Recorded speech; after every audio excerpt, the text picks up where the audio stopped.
आज हम इस वीडियो में जामिया मिलिया इस्लाम में वैसे स्टूडेंट जो इस बार एंट्रेंस एग्ज़ाम दिए हैं और ऑब्वियसली उनके काफ़ी सारे कोर्स का रिजल्ट आ भी गया है, लेकिन कुछ जो नॉर्मल जो स्टूडेंट्स का कमेंट आ रहा है उसका रिप्लाई मिलेगा और साथ ही एक बेस्ट सोल्यूशन मिलेगा। देखिए ऑब्वियसली ज़्यादातर कोर्सेज़ का जामिया का रिजल्ट आ गया है और कुछ ऐसे भी कोर्स है जिसका रिजल्ट नहीं आया है। अब उसमें हो सकता है कि लाइक बी ऑनर्स हिस्ट्री हो, डीएलएड हो, बीएड हो, या फिर और भी कोर्सेज है मास्टर के कोर्सेज में। इवन बी ऑनर्स उर्दू हो गया, इस्लामिक स्टडीज़ हो गया। तो उन जिन स्टूडेंट्स का रिजल्ट अभी नहीं आया है उन लोगों को ज़रा सा भी घबराने की ज़रूरत नहीं है।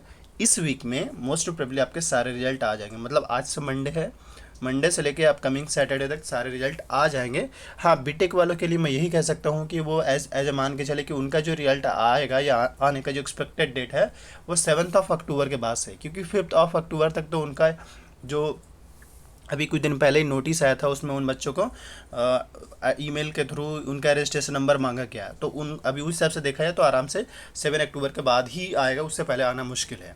खैर, अभी हम बात कर रहे हैं उन स्टूडेंट्स का जिनका सिलेक्शन हो गया है और जिनका सिलेक्शन नहीं हुआ है। देखिए, जिनका सिलेक्शन हो गया है जामिया में उसके लिए तो कोई प्रॉब्लम नहीं, वो जाकर एडमिशन लेंगे। और एडमिशन के लिए जो डॉक्यूमेंट्स है हमने उस पर वीडियो बनाया है, वो वीडियो देख लीजिएगा। जैसे डॉक्यूमेंट्स में हो सकता है कि आपके पास डॉक्यूमेंट्स ना हो अभी के टाइम में, लेकिन यह है कि अगर आप जामिया में जाकर एडमिशन लेना चाहें तो ले सकते हैं। अगर हो सकता है आपके पास लाइक मार्कशीट ना हो तो एडमिशन के टाइम जाकर एडमिशन ले सकते हैं। ऐसा है, जामिया में बहुत ज़्यादा स्ट्रिक्टली मतलब उतना स्ट्रिक्ट नहीं है उस तरीके से इन कुछ मामलों में, क्योंकि वो ऐसा समझता है कि हाँ, अब हो सकता है बच्चे के पास अभी नहीं हो तो बाद में सबमिट कर देगा, तो इसलिए कुछ कुछ मामले में वो थोड़ा रियायत बच्चों को देते हैं, ये कहना चाह रहे हैं। तो अभी जैसे मान लीजिए कि जिन बच्चे का सिलेक्शन हो गया और लाइक उनके पास कुछ पेपर नहीं है तो जाइए एडमिशन ले लीजिए।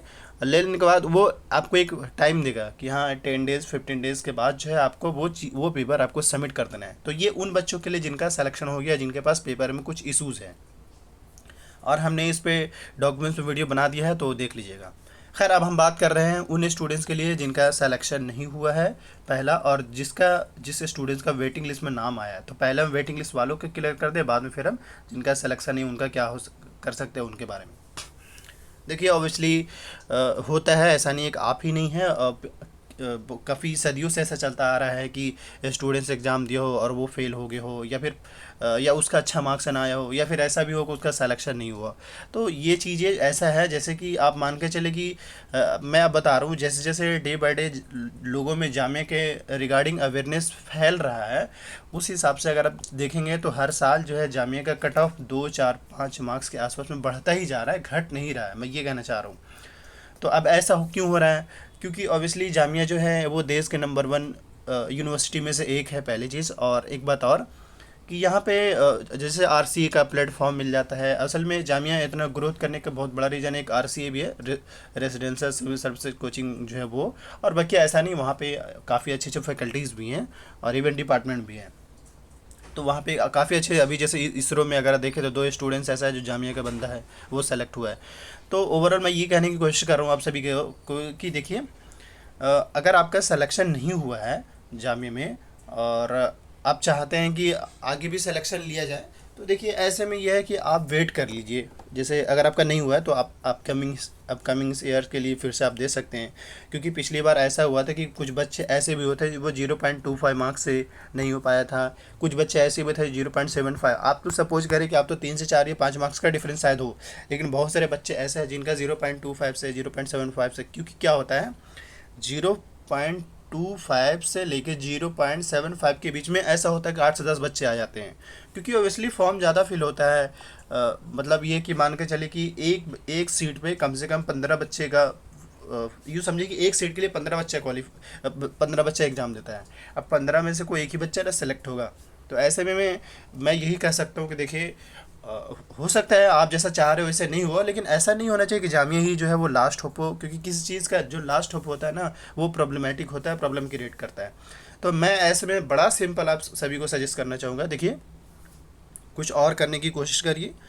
अगर आप मान लीजिए आपका फ्यूचर गोल एक स्ट्रॉन्ग लेवल पे अच्छा गोल है तो कोई बात नहीं, जहाँ कहीं भी आप चाहते हैं वहाँ पे पहले एक बार एडमिशन ले लें, क्योंकि ईयर लैप्स करने से कोई फ़ायदा नहीं है, नुकसान होगा आपका। बेहतर होगा कि आप एडमिशन ले लीजिए। हाँ, अब मैं ये ज़रूर कहूँगा कि देखिए, जिन स्टूडेंट्स का नहीं हुआ है तो अगर उनको लगता है नहीं भाई मुझे अगली बार तैयारी करनी चाहिए पेस, तो पहले ये है कि अपने अंदर कमी ढूंढ लीजिए कि ठीक है, अगर मान लीजिए हमारे इस बार नहीं सिलेक्शन तो क्या कहाँ कहाँ पे हमारी गलतियाँ हुई। उसके बाद उस गलती पे काम करिए, इंशाल्लाह नेक्स्ट ईयर में आपका सिलेक्शन हो जाए, मैं यही कह सकता हूँ। और अगर लगता है कि नहीं मुझे साल नहीं बर्बाद करना चाहिए तो फिर कुछ और करिए, जामिया कोई लास्ट होप नहीं होना चाहिए।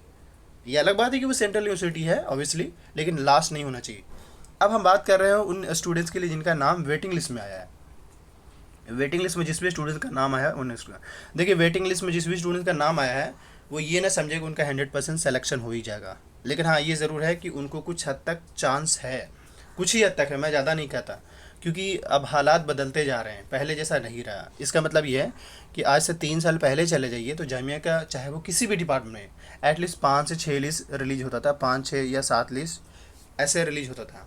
आज के टाइम में ये है कि अगर पिछले साल का रिजल्ट देखेंगे तो 3 लिस्ट में ही ज़्यादातर कोर्सेज का सीट फुल हो गया है। उसमें भी फर्स्ट सेकंड लिस्ट में जो है वो जो जनरल कैटेगरी का सीट है, मुस्लिम कैटेगरी का सीट है, ये फर्स्ट सेकंड में ही फुल हो जाता है। बच जाता है लाइक जैसे पीडब्ल्यूडी हो गया या ओबीसी हो गया या मुस्लिम वेमेन हो गया, इन सब का जो सीट थोड़ा बहुत बचता है तो वो जा करके थर्ड लिस्ट तक फुल हो जाता है। तो ऐसे में मैं ये कहूँगा कि अगर आप सोच रहे हैं, अगर आप चाह रहे हैं कि भाई हमारा वेटिंग लिस्ट में तो हो जाएगा, मैं तो यही कह सकता हूँ कि आप बिल्कुल बोलते हैं ना, बिल्कुल उम्मीद बात रखें, बिल्कुल नहीं कि हाँ भाई हमारा नहीं होगा। ऐसा अगर मान के चलोगे, आप थोड़ा सा अपडेटेड रहना, ऐसी बात नहीं है, क्योंकि देखो एकदम से दूर भाग जाओगे तो वो भी सही नहीं है। अगर इनकेस हो गया आपका और आप ले नहीं पाए तो आपको बाद में अफसोस भी होगा। तो इसलिए मैं ये कहूँगा कि आपको दिल में ये रखना ही नहीं है, अपने माइंड में ये रखना ही नहीं कि हाँ भाई हमें वहाँ पे होने वाला है। बस ये अब रखना है कि चलो अब देखो वेटिंग लिस्ट में आया है, अगर इनकेस होगा तो ले लेंगे। तो ये इस तरीके से आपको है ना अपने माइंड को रखना है ताकि आपको बाद में प्रॉब्लम ना हो। अब ये है, अब सवाल ये है कि कितना वेटिंग क्लियर होगा। देखिए, जहाँ तक मैं एज एक्सपेक्टेड बता रहा हूँ कि जहाँ तक जो जनरल कैटेगरी का जो जनरल कैटेगरी का जो वेटिंग लिस्ट में जो बंदे का नाम आया है, मैं ये बताना चाह रहा हूँ कि 1 से लेकर 20 के आसपास तक जितने स्टूडेंट्स का नाम है सीरियल नंबर में 1 से 20, उन लोग 20 तक ही हम एज एक्सपेक्ट कर रहे हैं। इससे ज़्यादा नहीं हो सकता है, ज़्यादा भी हो, लेकिन इससे ज़्यादा हमारे हिसाब से नहीं, क्योंकि आज के टाइम में है ये कि हर स्टूडेंट्स जान जाता है कि हाँ भाई हमारा रिजल्ट आ गया है, और जिसको पता चल जाता है वो ज़्यादातर एडमिशन नहीं लेते हैं। बहुत कम ऐसा स्टूडेंट्स होता है जो एडमिशन नहीं ले पाता है। तो हम बता रहे हैं कि 1 से लेकर के सीरियल नंबर 1 से लेकर 20 या 25 तक हम एक्सपेक्ट कर रहे हैं कि जिस भी स्टूडेंट्स का है वो कुछ हद तक सेफ जोन में। अदरवाइज हम ये कहते हैं कि भाई मुश्किल से 8 से 10 बच्चों का ही है जनरल में सिलेक्शन मिल पाएगा, अदरवाइज नहीं होगा। ये मतलब 1 से 10 तक में, क्योंकि सेकंड लिस्ट में, और सेकंड लिस्ट कब आएगा ऐसा तो नोटिफाई किया नहीं है, लेकिन मान के चले कि 25 अक्टूबर के आसपास में आ जाएगा। तो आप बिल्कुल घबराए नहीं, आपको जरूर अपडेट कर दी। इस तरीके से मुस्लिम कैटेगरी की बात कर ले तो उसमें भी सेम सीन है, मतलब उसमें भी अगर हम बात कर ले जिस भी स्टूडेंट को 1 से लेकर 25 तक में अगर है तो उनका भी सेम सीन है कि क्योंकि होता ही है ना। देखिए, जैसे अब मान ली किसी ने बीए पॉलिटिकल के दिया हो तो बीए पॉलिटिकल में ओवरऑल सीट तो फिक्स है ना। सपोज मेरे ख्याल से जो सीट है वहाँ पे 60 के आसपास है, तो सीट फिक्स है ना, सीट के हिसाब से ही वो एडमिशन लेगा। तो ये है सीन। तो इसलिए मैं कह रहा हूँ कि वेटिंग लिस्ट वालों के लिए बड़ा सिंपल, जिस भी स्टूडेंट्स का 20 तक है वेटिंग लिस्ट में, चाहे वो किसी भी कोर्सेज में हो, मतलब सीरियल नंबर से 20 तक है, वो उम्मीद रखे कि शायद उनका हो जाए। उसके बाद जो है वो उम्मीद ना रखे, क्योंकि पहले वाली बात नहीं रही। मैं इसलिए बता रहा हूँ, बाकी अगर होता है तो चलिए आपका ही फ़ायदा है, लेकिन मैं आपको बोलता है ना क्योंकि जिस चीज़ पे जितना ही ज़्यादा उम्मीद लगाया रहना वो ज़्यादा आपको परेशान करता है, इसलिए मैं कहना चाह रहा हूँ। बाकी इसके अलावा कोई भी क्वेरी हो तो वीडियो के डिस्क्रिप्शन बॉक्स में इंस्टाग्राम का लिंक है, आप मुझे वहाँ मैसेज कर सकते हैं। Thank you for watching this video.